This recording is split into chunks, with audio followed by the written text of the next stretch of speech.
and welcome to the Property with Style channel, which is an ESG conscious property service provider run by investors to help other investors maximize the rental income, but also the guest experience of the pied-à-terre or their investment in the south of France.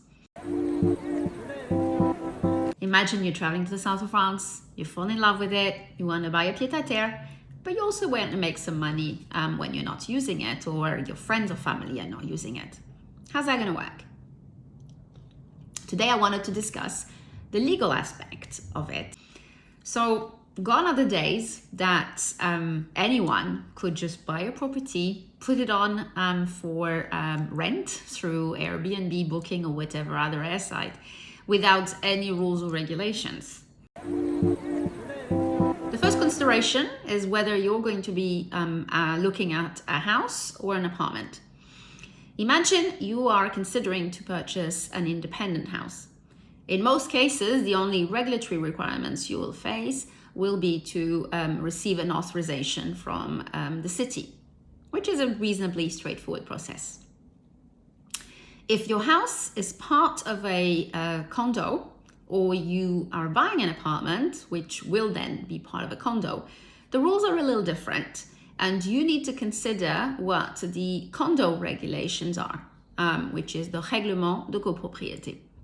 In there is stated whether you are allowed to rent the property out on short-term rental, long-term rental, and what kind of usage is granted to the property.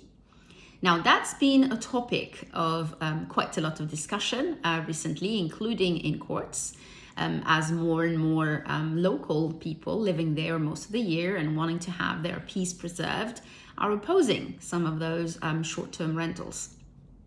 The law is a little bit difficult to navigate, but what I wanted to tell you today is that the first step you will need to take is know where you stand. Some buildings will have some reasonably strict regulation in place, others won't. And what's going to mostly make the difference is whether the clause in the condo regulation includes or not what is called a clause bourgeoise or a clause exclusivement bourgeoise.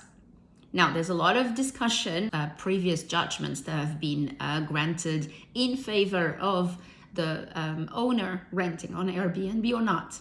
But what I want you to know at this stage, because it could get a little bit complex, is that it would make a lot of sense before you go ahead and purchase that property that you're considering purchasing, approaching a lawyer who will review that documentation for you in great detail.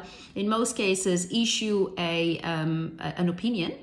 And you will be able to take that opinion forward to your syndic and have that conversation, which will be reasonably constructive, but most importantly, will stop you from having some bad surprises at a later date. At Property with Style, we work with some reliable and well-informed local partners who will take a look at your Règlement de copropriété and advise on the best course of action. In any cases, it will save you a lot of trouble because you will be able to make an informed decision and not have any bad surprises after you close the purchase. I will be posting some links relevant to the discussion below this video, so look out for them.